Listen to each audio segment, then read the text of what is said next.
नमस्कार, मैं हूं आपके साथ मयंक। देखिए, राहुल गांधी ने प्रधानमंत्री मोदी के ऊपर बड़ा निशाना साधा है। जिस तरह से प्रधानमंत्री मोदी ने कल तेल को लेकर, सोने को लेकर और खाद को लेकर अपील की देश से, उस पर निशाना साधते हुए राहुल गांधी ने इसे सरकार की बड़ी नाकामी करार दिया है। प्रधानमंत्री मोदी की ओर से की गई अपील पर निशाना साधते हुए राहुल गांधी ने कहा कि यह नाकामी का सबूत है। उन्होंने कहा कि 12 साल में देश को इस मुकाम पर ला दिया गया है कि जनता को बताना पड़ रहा है कि वह क्या खरीदे, क्या ना खरीदे, कहां जाए, कहां ना जाए। उन्होंने लिखा, मोदी जी ने कल जनता से त्याग मांगा। सोना मत खरीदो, विदेश मत जाओ, पेट्रोल कम जलाओ, खाद और खाने का तेल कम करो, मेट्रो में चलो, घर से काम करो। ये देश नहीं, ये नाकामी के सबूत हैं। ये कहना है राहुल गांधी का। देखिए, प्रधानमंत्री मोदी ने कल जिस तरह से अपील की थी कि भारत बड़ी मात्रा में रासायनिक खाद का इस्तेमाल करता है, इसलिए कोशिश होनी चाहिए कि रासायनिक खाद का कम से कम इस्तेमाल हो। इसके साथ ही उन्होंने ये भी अपील की थी कि पेट्रोल का कम से कम इस्तेमाल होना चाहिए। साथ ही सोना 1 साल तक ना खरीदने की अपील की, ताकि विदेशी मुद्रा भंडार जो है वो पर्याप्त मात्रा में बना रहे। इस तरह की जो अपील प्रधानमंत्री मोदी ने की थी, उसको लेकर अब राहुल गांधी ने सवाल खड़े कर दिए हैं और उन्होंने ये कहा है कि ये अपील नहीं है, ये सरकार की नाकामी के सबूत हैं। और सरकार ये बताने की कोशिश कर रही है कि अब जनता को क्या करना चाहिए, क्या नहीं करना चाहिए। ये सरकार की नीतियों का फेलियर है। ये आरोप लगाए हैं राहुल गांधी ने। हम आपको सुनाते हैं कल प्रधानमंत्री मोदी ने क्या कहा था। पिछले 2 महीने से हमारे पड़ोस में ही इतना बड़ा युद्ध चल रहा है। इसका असर पूरी दुनिया पर पड़ा है और भारत पर तो और भी गंभीर असर हुआ है। साथियों, भारत के पास बड़े बड़े तेल के कुएं नहीं है।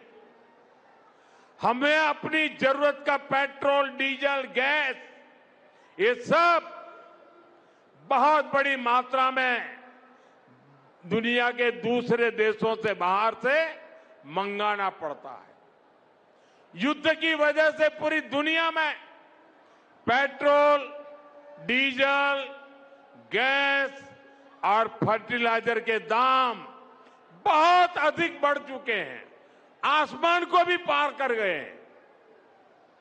अड़ोस पड़ोस में देशों में क्या हाल है वो तो अखबारों में आता है। भारत सरकार इस युद्ध के पिछले 2 महीनों से देशवासियों को इस संकट से बचाने के लिए लगातार प्रयास कर रही है। नागरिकों पर बोझ न पड़े, इसके लिए सरकार सारा बोझ सरकार खुद अपने कंधे पर उठा रही है। लेकिन साथियों, जब सप्लाई चेन पर संकट लगातार बना रहे तो हम कितने भी उपाय कर लें, मुश्किलें बढ़ती ही जाती है। इसलिए अब देश को सर्वोपरि रखते हुए, मां भारती को सर्वोपरि रखते हुए हमें एकजुट होकर के लड़ना होगा। हमें याद रखना है, देश के लिए मरना ही सिर्फ देशभक्ति नहीं होती है। देश के लिए जीना और देश के प्रति अपने कर्तव्यों को निभाना, वो भी देशभक्ति होती है।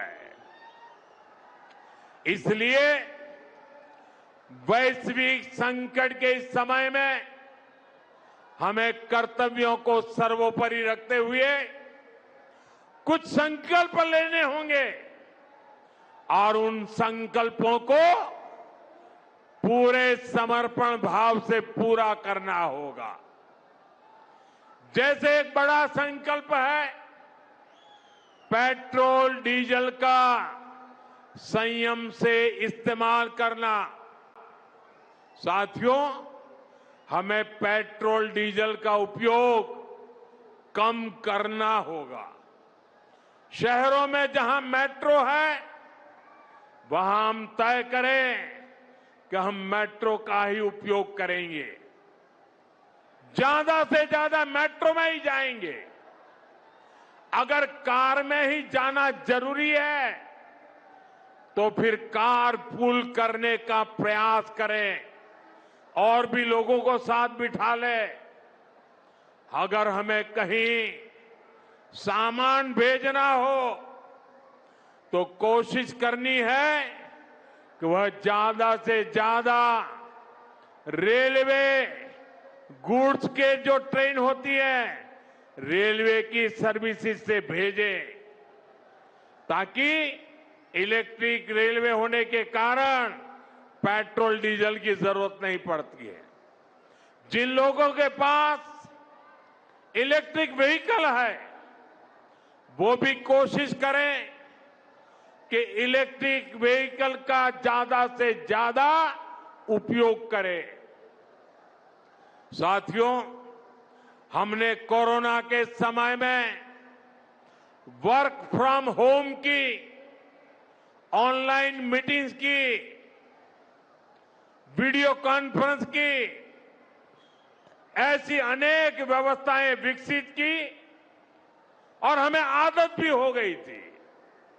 आज समय की मांग ऐसी है कि उन व्यवस्थाओं को हम फिर से शुरू करें तो वो देश हित में होगा। Work from home, online conferences, virtual meetings, इनको हमें फिर से प्राथमिकता देनी है।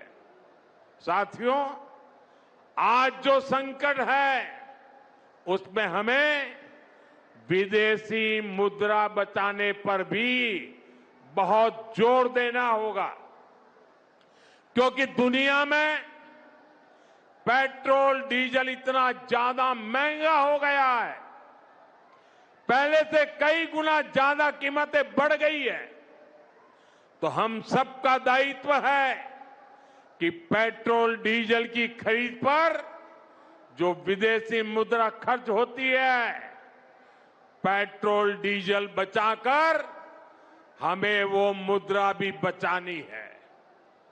इसके लिए हमारे छोटे छोटे प्रयास भी देश की बहुत मदद कर सकते हैं। जैसे आजकल जो विदेशों में शादियों का, विदेशों में घूमने का, विदेशों में वैकेशन पर जाने का मिडिल क्लास में कल्चर बढ़ता जा रहा है। हमें तय करना होगा कि जब ये संकट का काल है और हमारी देशभक्ति हमें ललकार रही है, तो कम से कम 1 साल के लिए हमें विदेशों में जाने की बातों को टालना चाहिए। भारत में बहुत सारी जगह है, वहां हम जा सकते हैं। बहुत कुछ भारत में किया जा सकता है।